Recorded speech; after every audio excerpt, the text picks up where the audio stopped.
Excise Morshi विभाग यांनी मध्य प्रदेशात निर्मित विदेशी मद्य व गावठी दारूसह 2 मोटरसायकली असा 1.5 लाखांचा मुद्देमाल जप्त केला आहे। नवीन वर्षाच्या सुरुवातीला एक्साइज मोर्शी विभागाने पहाटेपासूनच अवैध दारू विरोधात मोहिमेस सुरुवात केली।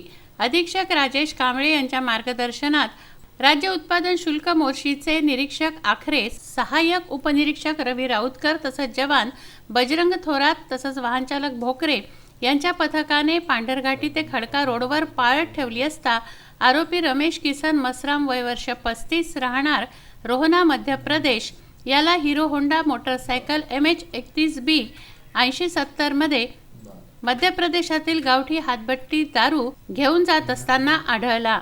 अंदाजे 120 लिटर गावठी दारूने भरलेले ट्यूब आढळून आल्याने या इसमावर दारूबंदी कायद्यान्वये गुन्हा दाखल करण्यात आला असून मुद्देमाल जप्त करण्यात आला आहे।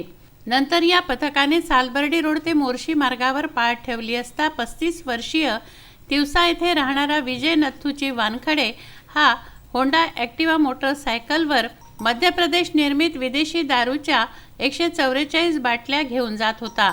आपल्या होंडा ॲक्टिवा मोटरसायकलवर तो दारू वाहून नेत होता। एक्साइज विभागाने दोन्ही मोटरसायकलसह गावठी दारू, विदेशी मद्य असा 1.5 लाख रुपयांचा मुद्देमाल जप्त केला आहे। विदर्भ न्यूज, अमरावती।